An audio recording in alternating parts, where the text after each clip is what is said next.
जय हिंद, नमस्कार दोस्तों। आज हम लोग पॉकेट ईगल टॉप 60 क्वेश्चन देखने वाले हैं जो आपके एग्जाम में पूछे जाने की सबसे ज्यादा संभावना है। वैसे क्वेश्चन लाए हुए हैं तो चैनल पर नए हो तो चैनल को सब्सक्राइब कर लीजिएगा। और इनमें से किसी भी क्वेश्चन का आंसर आपको पता होगा तो कमेंट में जरूर बता दीजिएगा। तो चलते हैं क्वेश्चन की ओर। फर्स्ट नंबर क्वेश्चन है कि इलाहाबाद में कुंभ मेले का आयोजन किस राजा ने शुरू किया था। तो इलाहाबाद में कुंभ मेला जो है वो हर्षवर्धक राजा ने शुरू किया था। तो इसका ऑप्शन नंबर ए जो है वो करेक्ट है। सारा क्वेश्चन मोस्ट इंपोर्टेंट क्वेश्चन है तो सारे क्वेश्चन को याद जरूर कर लीजिएगा। चलते हैं नेक्स्ट नंबर क्वेश्चन को। नेक्स्ट नंबर क्वेश्चन 2 है कि जोंडा जोंडा नामक स्थानीय पवन किस देश में चलती है। तो जोंडा नामक स्थानीय पवन जो है वो किस देश में चलती है। तो याद रखिएगा अर्जेंटीना देश में चलती है। तो इसका ऑप्शन नंबर ए करेक्ट हो जाएगा, अर्जेंटीना देश में चलती है। तो याद रखिएगा। नेक्स्ट नंबर क्वेश्चन 3 है कि निम्न में से कौन गर्म जलधारा नहीं है। तो गर्म जलधारा जो है लेब्राडोर जो है गर्म जलधारा नहीं है। तो इसका ऑप्शन नंबर बी करेक्ट जो है लेबरा जलधारा जो है गर्म जलधारा नहीं है। तो याद रखिएगा क्वेश्चन मोस्ट इंपोर्टेंट है। तो नेक्स्ट नंबर क्वेश्चन को चलते हैं। नेक्स्ट नंबर क्वेश्चन 4 है कि झूमर लोक नृत्य किस राज्य से संबंधित है। झूमर लोक नृत्य जो है वो किस राज्य से संबंधित है। तो झूमर लोक नृत्य जो है वो हरियाणा राज्य से संबंधित है। तो इसका ऑप्शन नंबर ए करेक्ट जो है हरियाणा राज्य से संबंधित है। तो याद रखिएगा। नेक्स्ट नंबर क्वेश्चन को चलते हैं। नेक्स्ट नंबर क्वेश्चन 5 है कि फ्रांस का राष्ट्रीय पुष्प कौन सा है। तो फ्रांस का राष्ट्रीय पुष्प जो है वो लिली है। तो इसका ऑप्शन नंबर डी करेक्ट है, राष्ट्रीय पुष्प लिली है। तो याद रखिएगा ये क्वेश्चन मोस्ट इंपोर्टेंट है। नेक्स्ट नंबर क्वेश्चन है कि उपनिषद निम्नलिखित में किस विषयों पर पुस्तकें हैं। तो उपनिषद जो है वो दर्शन शास्त्र पर है। इसका ऑप्शन नंबर बी करेक्ट हो जाएगा, दर्शन शास्त्र पर है। तो याद रखिएगा। नेक्स्ट नंबर क्वेश्चन 7 है कि विटामिन बी 1 का रासायनिक नाम क्या है। तो विटामिन बी 1 का रासायनिक नाम जो है वो थायमिन है। तो इसका ऑप्शन नंबर ए करेक्ट होगा, विटामिन बी 1 का रासायनिक नाम थायमिन है। तो याद रखिएगा question most important. Next number question 8 है कि किताब उल हिंद के लेखक कौन थे। किताब उल हिंद के लेखक जो है वो कौन थे। तो अलबरूनी है। तो इसका ऑप्शन नंबर डी जो है वो करेक्ट है, अलबरूनी जो है वो किताब उल हिंद के लेखक है। तो याद रखिएगा। नेक्स्ट नंबर क्वेश्चन 9 है। नेक्स्ट नंबर क्वेश्चन 9 है कौन सा अनुच्छेद केंद्र सरकार द्वारा राज्यों को सहायता अनुदान से कौन सा अनुच्छेद संबंधित है। तो याद रखिएगा अनुच्छेद 275। तो इसका ऑप्शन नंबर सी जो है वो करेक्ट है, अनुच्छेद 275। तो याद रखिएगा। नेक्स्ट नंबर क्वेश्चन 10 है कि टेम्पल ट्रीज किस देश के राष्ट्र ध्वज का निवास है। टेम्पल ट्रीज जो है किस देश का राष्ट्र ध्वज का निवास है। तो याद रखिए श्रीलंका देश की है। तो इसका ऑप्शन नंबर ए करेक्ट हो जाएगा, श्रीलंका देश के राष्ट्र ध्वज का निवास है। तो याद रखिएगा। नेक्स्ट नंबर क्वेश्चन है कि बुमचू उत्सव मुख्य रूप से भारत के किस राज्य में मनाया जाता है। तो भारत के मुख्य रूप से किस राज्य में मनाया जाता है। तो याद रखिएगा सिक्किम में मनाया जाता है। तो इसका ऑप्शन नंबर बी जो है वो करेक्ट होगा, सिक्किम राज्य में मनाया जाता है। तो याद रखिएगा। नेक्स्ट नंबर क्वेश्चन 12 है गुलाम का गुलाम किसे कहा जाता है। गुलाम का गुलाम जो है किसे कहा जाता है। तो याद रखिए क्वेश्चन जो है मोस्ट इंपोर्टेंट क्वेश्चन है। गुलाम का गुलाम जो है वो इल्तुतमिश को कहा जाता है। तो इसका ऑप्शन नंबर सी जो है वो करेक्ट है, इल्तुतमिश को जो है वो गुलाम का गुलाम कहा गया है। तो याद रखिएगा। नेक्स्ट नंबर क्वेश्चन है कि निम्न में से कौन सा अनुच्छेद उपराष्ट्रपति के चुनाव से संबंधित है। तो उपराष्ट्रपति के चुनाव से संबंधित जो है वह अनुच्छेद 66 जो है उपराष्ट्रपति के चुनाव से संबंधित है। तो इसका ऑप्शन नंबर बी करेक्ट जो अनुच्छेद 66। याद रखिएगा। नेक्स्ट नंबर क्वेश्चन 14 है कि हेपेटाइटिस किस अंग को प्रभावित करता है। तो हेपेटाइटिस जो है वो यकृत को प्रभावित करता है, यानी लीवर को प्रभावित करता है। तो इसका ऑप्शन नंबर बी जो है वो करेक्ट होगा, यकृत को प्रभावित करता है। तो याद रखिएगा। नेक्स्ट नंबर क्वेश्चन है कि कर्पूर मंजरी किसकी रचना है। तो कर्पूर मंजरी जो है वो राजशेखर की रचना है। तो इसका ऑप्शन नंबर ए करेक्ट जो है, राजशेखर की रचना जो है वो कर्पूर मंजरी है। तो याद रखिएगा। नेक्स्ट नंबर क्वेश्चन है कि देश रत्न उपनाम से किसे जाना जाता है। देश रत्न उपनाम से जो है डॉक्टर राजेंद्र प्रसाद को जाना जाता है। तो इसका ऑप्शन नंबर बी करेक्ट हो जाएगा, डॉक्टर राजेंद्र प्रसाद को जाना जाता है। तो याद रखिएगा। नेक्स्ट नंबर क्वेश्चन 17 है कि निम्न में से कौन सा अनुच्छेद प्रधानमंत्री और अन्य मंत्री की नियुक्ति से संबंधित है। कौन सा अनुच्छेद है वो अन्य मंत्री के नियुक्ति से संबंधित है। तो याद रखिएगा अनुच्छेद 75 जो है वो से संबंधित है। तो इसका ऑप्शन नंबर बी जो है वो करेक्ट हो जाएगा, अनुच्छेद 75। तो याद रखिएगा। नेक्स्ट नंबर क्वेश्चन है कि सबरीमाला श्रीअप्पा मंदिर किस राज्य में स्थित है। सबरीमाला श्रीअप्पा मंदिर जो है वो केरल राज्य में स्थित है। तो इसका ऑप्शन नंबर ए जो है वो करेक्ट जो है, याद रखिए क्वेश्चन मोस्ट इंपोर्टेंट है। नेक्स्ट नंबर क्वेश्चन 19 है कि कर्मभूमि किसकी समाधि स्थल है। तो कर्मभूमि जो है वो शंकर दयाल शर्मा की समाधि स्थल है। तो इसका ऑप्शन नंबर डी जो है वो करेक्ट होगा, शंकर दयाल शर्मा की समाधि स्थल है। तो याद रखिएगा। नेक्स्ट नंबर क्वेश्चन 20 देखने से पहले अगर वीडियो पसंद आए तो वीडियो को लाइक एंड दोस्तों शेयर जरूर कीजिएगा। और चैनल पर नए चैनल को सब्सक्राइब कर लीजिएगा। और इसका पीडीएफ चाहिए तो आप टेलीग्राम ज्वाइन जरूर कर लीजिएगा, जो डिस्क्रिप्शन बॉक्स में इसका लिंक दिया हुआ है। राधा श्रीधर ने किस नृत्य के लिए संगीत नाटक अकादमी पुरस्कार जीता है। संगीत नाटक अकादमी पुरस्कार जो है वो भारत नाट्यम के लिए जीता है। तो इसका ऑप्शन नंबर सी जो है वो करेक्ट है, भारत नाट्यम के लिए जीता है। तो याद रखिएगा। चलते नेक्स्ट नंबर क्वेश्चन 21 है कि हैवलॉक द्वीप का निर्माण हैवलॉक द्वीप का परिवर्तित नाम है, तो हैवलॉक द्वीप का परिवर्तित नाम जो है वो स्वराज द्वीप है, तो इसको ऑप्शन नंबर ए जो है वो करेक्ट है, स्वराज द्वीप जो है हैवलॉक द्वीप का परिवर्तित नाम है, तो याद रखिएगा। चलते हैं नेक्स्ट नंबर क्वेश्चन 22 है कि किया किस देश की कार कंपनी है। किया जो है वो दक्षिण कोरिया की कार कंपनी का नाम है, तो इसका ऑप्शन नंबर ए करेक्ट है। कार कंपनी का नाम जो है वो दक्षिण कोरिया का है, तो याद रखिएगा, क्वेश्चन मोस्ट इंपोर्टेंट है। नेक्स्ट क्वेश्चन 23 है कि भारत की पहली जनगणना कब हुई थी। तो भारत की पहली जनगणना जो है 1872 ईस्वी को हुई थी, तो इसका ऑप्शन नंबर डी करेक्ट है। भारत की पहली जनगणना जो है 1872 ईस्वी को हुई थी, तो याद रखिएगा। नेक्स्ट नंबर क्वेश्चन 24 है कि 1857 के स्वतंत्रता संग्राम वीरांगना महारानी लक्ष्मीबाई का जन्म स्थली है, तो यह जो है वाराणसी में है, तो इसका ऑप्शन नंबर सी जो है वो करेक्ट है, वाराणसी में है, तो याद रखिएगा। नेक्स्ट नंबर क्वेश्चन को चलते हैं। नेक्स्ट नंबर क्वेश्चन 25 है 25 के निम्नलिखित में से किस परिषद में जैन धर्म को दो भागों में विभाजित किया गया था। जैन धर्म को जब दो भागों में विभाजित किया गया है वो है प्रथम जैन परिषद में, तो इसका ऑप्शन नंबर डी जो है वो करेक्ट होगा, प्रथम जैन परिषद में, तो याद रखिएगा। नेक्स्ट नंबर क्वेश्चन 26 है कि सोरा का रासायनिक नाम क्या है। तो सोरा का रासायनिक नाम जो है वो क्या है, तो याद रखिएगा। सोरा का यहाँ पे रासायनिक नाम जो है वो पोटेशियम नाइट्रेट है, तो इसका ऑप्शन नंबर बी जो है वो करेक्ट होगा, पोटेशियम नाइट्रेट नाम है, तो याद रखिएगा। नेक्स्ट नंबर क्वेश्चन 27 है कि राष्ट्रमंडल का स्थापना किस वर्ष हुई थी। तो राष्ट्रमंडल की स्थापना जो है वो किस वर्ष हुई थी, तो याद रखिएगा, राष्ट्रमंडल की स्थापना जो है हुई थी 1926 में, तो इसका ऑप्शन नंबर डी जो है वो करेक्ट हो जाएगा, 1926 में हुई थी, तो याद रखिएगा। नेक्स्ट नंबर क्वेश्चन 28 है गंजापन गंजापन किस कवक के कारण होता है। तो गंजापन जो है किस कवक के कारण होता है, तो याद रखिए गंजापन जो है वो टीन या केप्टिस के कारण जो है वो गंजापन होती है, तो इसका ऑप्शन नंबर सी जो है वो करेक्ट हो जाएगा, याद रखिएगा।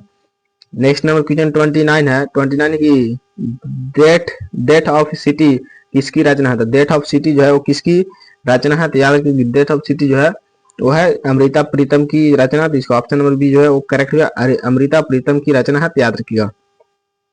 नेक्स्ट नंबर क्वेश्चन है कि किस तापमापी के पैमाना को 100 भागों में बांटा गया। तो किस को है जो 100 भागों में बांटा गया है, तो याद रखिए केल्विन पैमाना को जो 100 भागों में बांटा गया है, तो इसका ऑप्शन नंबर बी करेक्ट होगा, 100 भागों में बांटा गया है केल्विन पैमाना को, तो याद रखिएगा। नेक्स्ट नंबर क्वेश्चन 31 है कि आइस हॉकी किस परिसर पर खेला जाता है। तो आइस हॉकी जो है वो किस परिसर पर खेला जाता है, तो याद रखिएगा रिंग परिसर पर खेला जाता है, तो इसका ऑप्शन नंबर ए करेक्ट होगा, रिंग परिसर पर खेला जाता है, तो याद रखिएगा। नेक्स्ट नंबर क्वेश्चन 32 है कि सर्वाधिक ध्वनि का चाल किसमें होता है। सर्वाधिक ध्वनि का चाल जो है वो एल्यूमिनियम में होता है, तो इसका ऑप्शन नंबर ए जो है वो करेक्ट है, एल्यूमिनियम में जो है सबसे ज्यादा ध्वनि का चाल होता है, तो याद रखिएगा, क्वेश्चन मोस्ट इंपोर्टेंट है। नेक्स्ट नंबर क्वेश्चन 33 है कि जैव विविधता दिवस कब मनाया जाता है। जैव विविधता दिवस जो है कब मनाया जाता है, तो याद रखिएगा 22 मई को जो है जैव विविधता दिवस मनाया जाता है, इसका ऑप्शन नंबर बी जो है वो करेक्ट है, 22 मई को जैव विविधता दिवस मनाया जाता है, तो याद रखिएगा। नेक्स्ट नंबर क्वेश्चन 34 है कि कैलोरीमीटर का प्रयोग करते हैं। तो कैलोरीमीटर का उपयोग जो है ऊष्मा की मात्रा जानने में करते हैं, तो इसका ऑप्शन नंबर डी जो है वो करेक्ट है, ऊष्मा की मात्रा जानने में जो है वो कैलोरीमीटर का प्रयोग करते हैं, तो याद रखिएगा। नेक्स्ट नंबर क्वेश्चन 35 है कि राजेंद्र प्रसन्ना किस वाद्य यंत्र से संबंधित है। राजेंद्र प्रसन्ना जो है वो बांसुरी से संबंधित है, तो इसका ऑप्शन नंबर डी जो है वो करेक्ट है, बांसुरी से संबंधित है, तो याद रखिएगा, क्वेश्चन मोस्ट इंपोर्टेंट है। नेक्स्ट नंबर 36 है कि निम्न से कौन सा थर्मोसेटिंग प्लास्टिक का उदाहरण है। थर्मोसेटिंग जो है वो प्लास्टिक का उदाहरण कौन है, तो याद रखिएगा बैकेलॉस जो है वो प्लास्टिक का उदाहरण है, तो इसका ऑप्शन नंबर बी जो है वो करेक्ट है, बैकेलॉस, तो याद रखिएगा। नेक्स्ट नंबर क्वेश्चन 37 है कि फलों के उत्पादन से संबंधित है। तो फलों के उत्पादन को जो है पोमो कल्चर कहते हैं, तो इसका ऑप्शन नंबर डी जो है वो करेक्ट है, पोमो कल्चर जो है फलों के उत्पादन को कहते हैं, तो याद रखिएगा। चलते हैं नेक्स्ट नंबर क्वेश्चन 38 है कि हाइड्रा जेलीफिश किस संघ से संबंधित है। तो हाइड्रा जेलीफिश जो है वो किस संघ से संबंधित है, तो याद रखिएगा सिलेटेट्रा से संबंधित है, तो इसका ऑप्शन नंबर डी करेक्ट होगा, सिलेटेट्रा से संबंधित है, तो याद रखिएगा। नेक्स्ट नंबर क्वेश्चन 39 है कि सुकन्या समृद्धि योजना कब शुरू की गई थी। सुकन्या समृद्धि योजना जो है वो 2015 में शुरू की गई थी, तो इसका ऑप्शन नंबर ए जो है वो करेक्ट होगा, 2015 में जो है वो सुकन्या समृद्धि योजना शुरू की गई थी, तो याद रखिएगा। नेक्स्ट नंबर क्वेश्चन 40 है इनमें से कौन WBC का अन्य नाम है। तो WBC का अन्य नाम जो है वो ल्यूकोसाइट्स है, तो इसका ऑप्शन नंबर डी जो है वो करेक्ट है, ल्यूकोसाइट्स जो है WBC का अन्य नाम है, तो याद रखिएगा।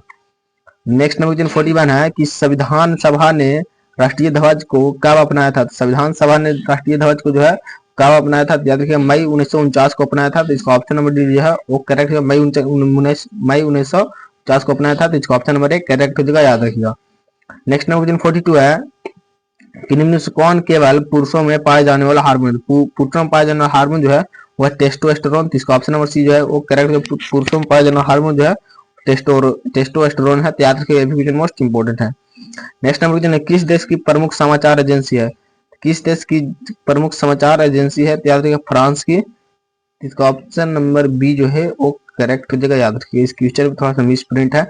नेक्स्ट नंबर 44 है कि धान का वैज्ञानिक नाम क्या है? धान का वैज्ञानिक नाम जो है वो ओरियाजा सविता है, सविवा है, सतीवा है। तो इसका ऑप्शन नंबर एक करेक्ट है, ओरियाजा सतीवा है। तो याद रखिएगा, क्वेश्चन मोस्ट इंपोर्टेंट है। नेक्स्ट नंबर 45 है कि वायुसेना का प्राथमिक कमांड कहाँ स्थित है? तो वायुसेना का प्राथमिक कमांड जो है वो दिल्ली में, नई दिल्ली में स्थित है। इसका ऑप्शन नंबर एक करेक्ट है, नई दिल्ली में स्थित है। तो याद रखिएगा।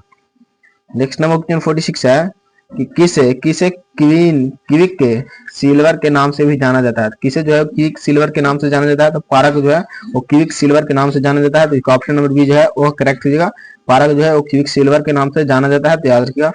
नेक्स्ट नंबर क्वेश्चन 47 है कि अकबर का एकमात्र किस दरबारी ने दीन इलाही का स्वीकार किया था? तो किसने किया था? तो याद रखिए बीरबल ने किया था। तो इसका ऑप्शन नंबर बी जो है वो करेक्ट होगा, बीरबल ने किया था। तो याद रखिए क्वेश्चन मोस्ट इंपोर्टेंट है। नेक्स्ट नंबर 48 है, किस घटना के कारण 1920 में भारत में असहयोग आंदोलन शुरू किया था?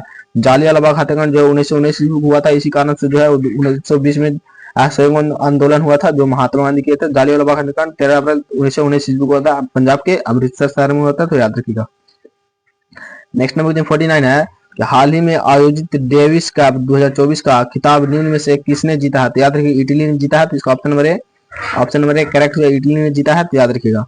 नेक्स्ट नंबर क्वेश्चन 50 है कि निम्न में से किस देश ने खाद्य जनित बीमारियों के राष्ट्रीय आपदा घोषित किया? तो याद रखिएगा किस देश ने राष्ट्रीय आपदा घोषित किया है? तो याद रखिएगा ये जो है दक्षिण अफ्रीका। तो इसका ऑप्शन नंबर एक करेक्ट है, दक्षिण अफ्रीका ने घोषित किया है। तो याद रखिएगा। नेक्स्ट नंबर क्वेश्चन 51 है कि इंडिया विंस फ्रीडम के लेखक कौन है? तो इंडिया विंस फ्रीडम के लेखक जो है वो यहाँ पे कौन है? तो याद रखिए इंडिया विंस फ्रीडम का जो लेखक है वो है मौलाना अब्दुल कलाम आजाद। इसका ऑप्शन नंबर सी जो है वो करेक्ट होगा, याद रखिएगा। नेक्स्ट नंबर क्वेश्चन 52 है कि डिस्कवरी ऑफ इंडिया पुस्तक किसने लिखी है? डिस्कवरी ऑफ इंडिया पुस्तक जो है वो किसने लिखी है? तो याद रखिए डिस्कवरी ऑफ पुस्तक इंडिया जो है जवाहरलाल नेहरू लिखे हैं। तो इसका ऑप्शन नंबर बी जो है वो करेक्ट होगा, जवाहरलाल नेहरू लिखे हैं। तो याद रखिएगा। नेक्स्ट नंबर क्वेश्चन 53 है। नेक्स्ट नंबर क्वेश्चन 53 है कि हिंद स्वराज पुस्तक किसने लिखी है? तो हिंद स्वराज पुस्तक जो है वो किसने लिखी है? तो याद रखिए हिंद स्वराज पुस्तक जो है महात्मा गांधी लिखी है। तो याद रखिए इसका ऑप्शन नंबर ए करेक्ट होगा, महात्मा गांधी है लिखे हैं। तो याद रखिएगा। नेक्स्ट नंबर क्वेश्चन है सत्य के प्रयोग पुस्तक के लेखक कौन है? तो सत्य के प्रयोग पुस्तक के लेखक जो है वो कौन है? ये जो है वो है महात्मा गांधी। इसका ऑप्शन नंबर ए जो है वो करेक्ट होगा, महात्मा गांधी जो है वो सत्य के प्रयोग के पुस्तक के लेखक हैं। तो याद रखिएगा। नेक्स्ट नंबर क्वेश्चन 55 है कि गीतांजलि किसने लिखी है? तो गीतांजलि जो है वो रविंद्रनाथ टैगोर लिखे हैं। तो इसका ऑप्शन नंबर ए करेक्ट होगा, गीतांजलि जो है वो रविंद्रनाथ टैगोर लिखे हैं। तो याद रखिए क्वेश्चन मोस्ट इंपोर्टेंट है। नेक्स्ट नंबर क्वेश्चन 56 है कि अनुभव पुस्तक किसने लिखी है? तो अनुभव पुस्तक जो है वो महादेवी वर्मा ने लिखी है। इसका ऑप्शन नंबर एक करेक्ट, जो महादेवी वर्मा ने अनुभव पुस्तक लिखी है। तो याद रखिएगा। नेक्स्ट नंबर क्वेश्चन 57 है कि हमारा आजादी का संघर्ष पुस्तक किसने लिखी है? तो हमारा आजादी का संघर्ष पुस्तक जो है वो किसने लिखी है? तो याद रखिए सुभाष चंद्र बोस लिखे हैं। तो इसका ऑप्शन नंबर एक करेक्ट जो है, हमारा आजादी का संघर्ष जो है सुभाष चंद्र बोस लिखे हैं। तो याद रखिएगा। नेक्स्ट नंबर क्वेश्चन 58 है कि बाबरनामा किसने लिखा है? तो बाबरनामा जो है वो बाबर ने लिखा है। तो इसका ऑप्शन नंबर बी करेक्ट, तो बाबर ने बाबरनामा लिखा है। इसका ऑप्शन नंबर बी करेक्ट जो याद रखिए, क्वेश्चन मोस्ट इंपोर्टेंट है। नेक्स्ट नंबर 59 है कि तारीख ए फिरोजशाही पुस्तक किसने लिखी है? तारीख ए फिरोजशाही जो है पुस्तक किसने लिखी है? तो याद रखिएगा ये जो है जियाउद्दीन बर्नी ने लिखी है। तो इसका ऑप्शन नंबर बी करेक्ट होगा, जियाउद्दीन बर्नी ने इस पुस्तक लिखी है। तो याद रखिएगा। नेक्स्ट नंबर क्वेश्चन 60 है कि राजतरंगिणी के लेखक कौन है? तो राजतरंगिणी का लेखक जो है वो कलहन है। तो इसका ऑप्शन नंबर एक करेक्ट है, कलहन जो है वो राजतरंगिणी का लेखक है। तो याद रखिएगा। जय हिंद दोस्तों, आज हम लोग टॉप 60 क्वेश्चन देखे जो आपकी एग्जाम में पूछे जाने की सबसे ज्यादा संभावना थी। तो वही से क्वेश्चन लाए थे। तो आप कमेंट में जरूर बताइए जिससे पहले से कितना क्वेश्चन आता है, तो कमेंट में जरूर बताइएगा। तो मिलते हैं अगले क्लास में, तब तक के लिए जय हिंद जय भारत।